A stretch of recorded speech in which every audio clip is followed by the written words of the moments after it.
Everybody in your environment is indoctrinating you with mediocre mindsets. This is a very subtle thing.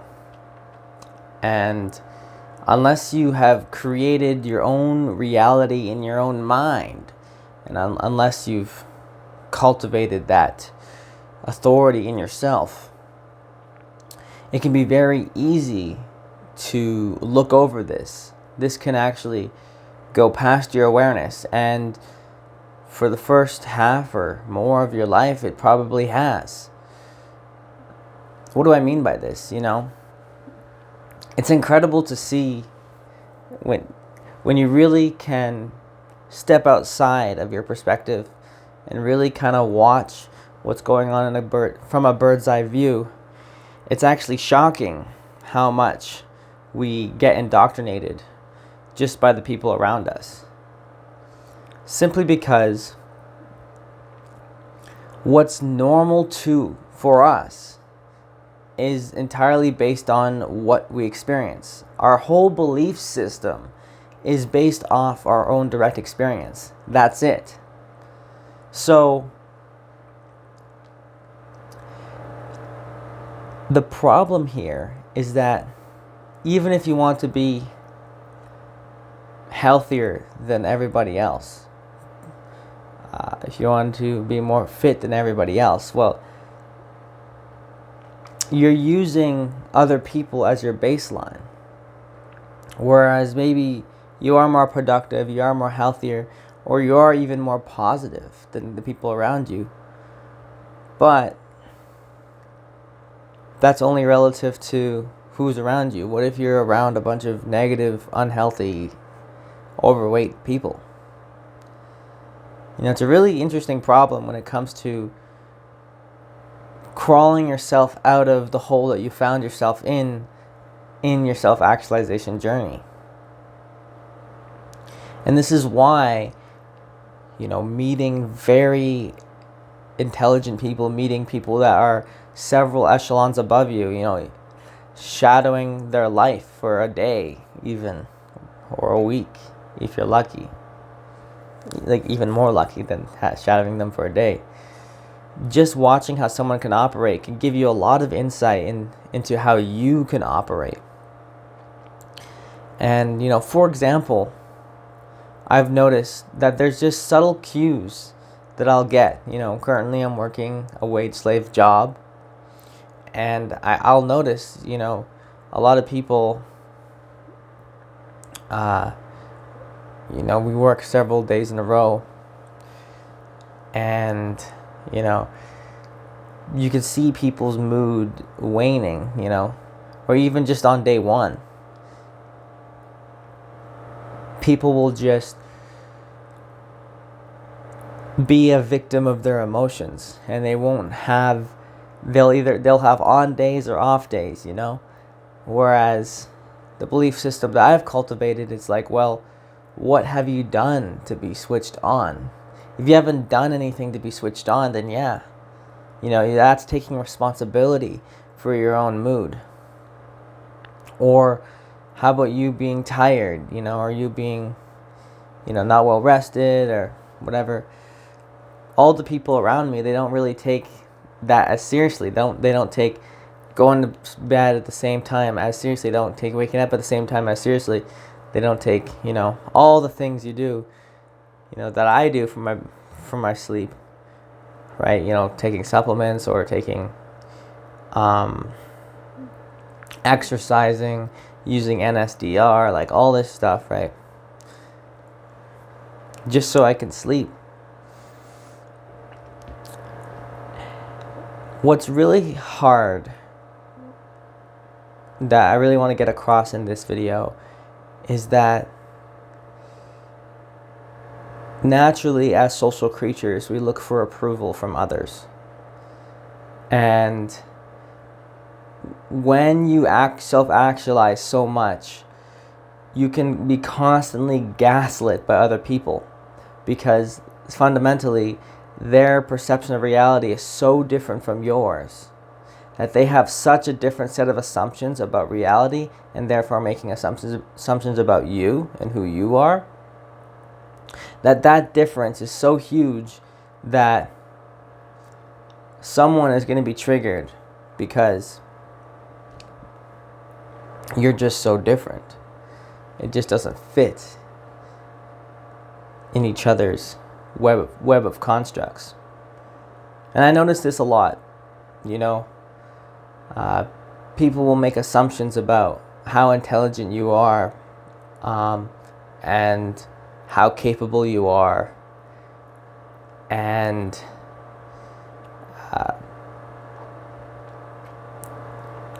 they have no fucking idea. Which, in some regards, is very good, because when they don't think that you're very intelligent, like, you don't want to let them know that, because then they'll actually give you more responsibility. And yeah, and also, you know, it's threatening. But what I noticed, though, is that people will be quick to make judgments about you, and then they'll make that judgment in their mind, and then they'll treat you based on that judgment. And I noticed this in a lot of people throughout the years. I've worked several different jobs, is that they'll make a judgment, but then like I'll act in a way that's like outside of their like perceived idea of who I am, and then it confuses the hell out of them, you know. And I remember even one time when I was working with this guy, and he's like, you know, basically he's telling me like I'm like impossible to figure out. And I was like, yeah, you'll never figure me out. You know, it's because he needs to open his mind that like shit, like I actually need to make a huge effort to get to know who this person is. And so, okay. So,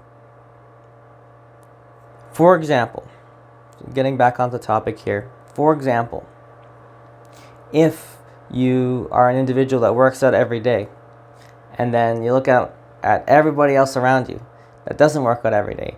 Not only do I work out every day when I'm at work here, I work out 3 times a day because I'm a psychopath, right? And, you know, it's very interesting to see that, you know, that just that little difference there, that makes a lot of difference in terms of like how like switched on I am throughout the day, right? If I'm pushing my body 3 times a day. A lot of people have the paradigm where they don't have a life purpose, right? And so like they're working this job and like this is it, right? Like there's no ambition, there's no like thought about like, you know, oh yeah, it's just a job, you know, this is just a stepping stone to my next big thing, right? See, that's what it is for me, but for everyone else it's not that way. And like this is it, like boom. So like just that will be a huge clash in attitude of how you approach everything, you know, and how seriously you take everything. And I just really noticed that, you know, the kind of person, you know, that's just working the job because like this is it, this is the fucking job, you're gonna work till you're dead, versus the person that, you know, you're just working this job to earn some money to get to your next fucking step in life. These are 2 different people, and there's gonna be such a clash in energies. And, you know, me being that individual that this is just a stepping stone,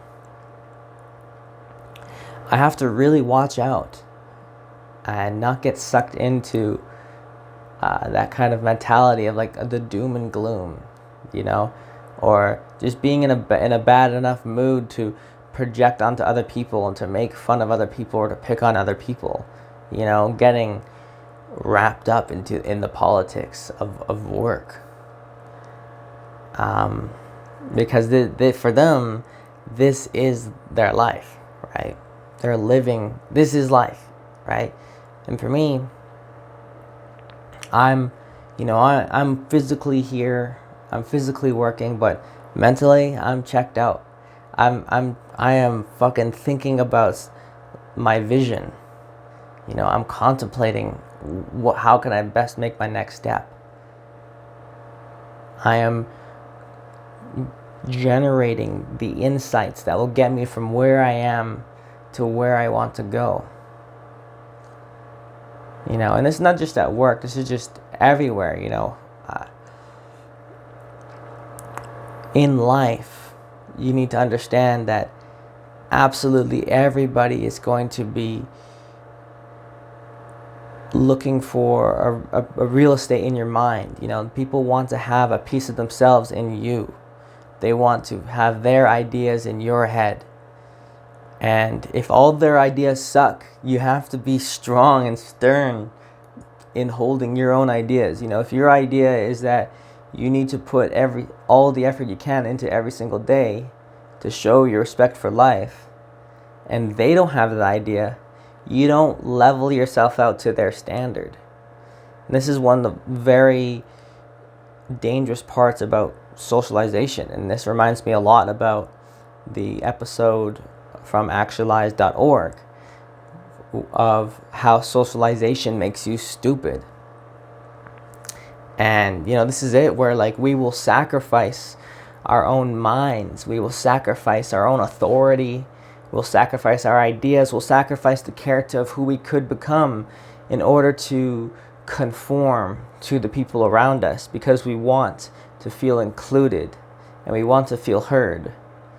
And I guess that's one of the gifts of throughout my life, of being an outcast, because my mind was so fucking different.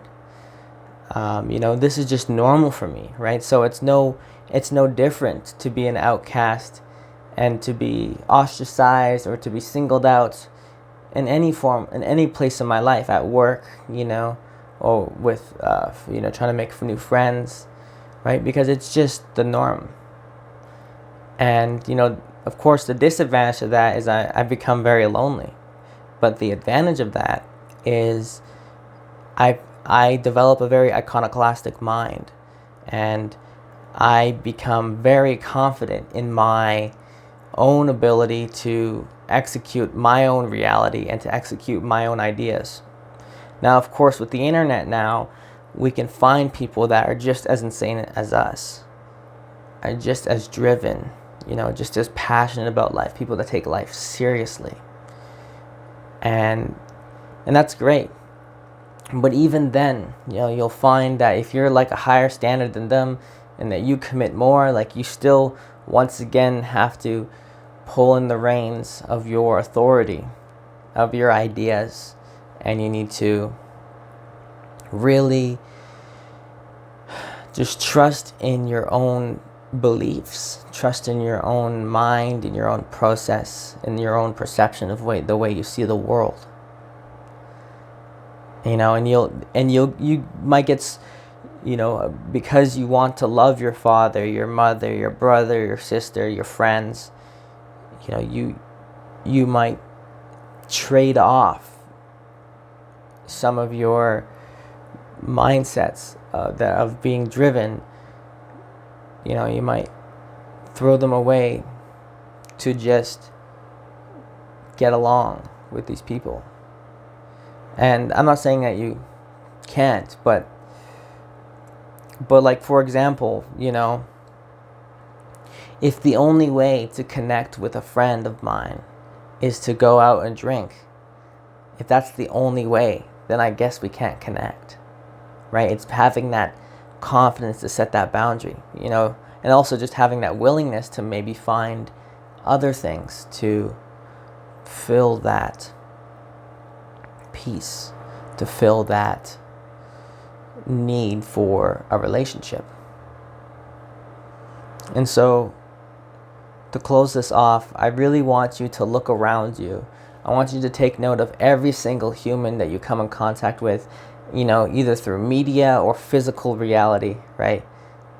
From the music you listen to, from the people you watch online, to the people you read about, from the books you read, to the people you talk to at work, to the people you talk to on forums, everything, right? You need to think about who the fuck are they?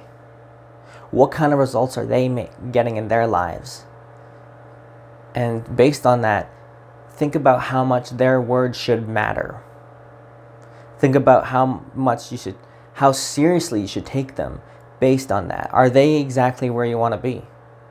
You know, there's a very good rule when it comes to taking advice from others, is that if they don't have the fucking results that you want, then their words are just empty sounds. You know, of course, you have to be wise enough to strike that balance between figuring out what is just random sounds and figuring out things that can help you on your journey, right? Because even, I do believe someone, you know, even though they don't have the results that you have, they can point you at something that can remind you, like, oh yeah, I need to focus on that more. But usually that's rare, honestly. So, yeah, really think about how you're letting your mind be influenced by other people.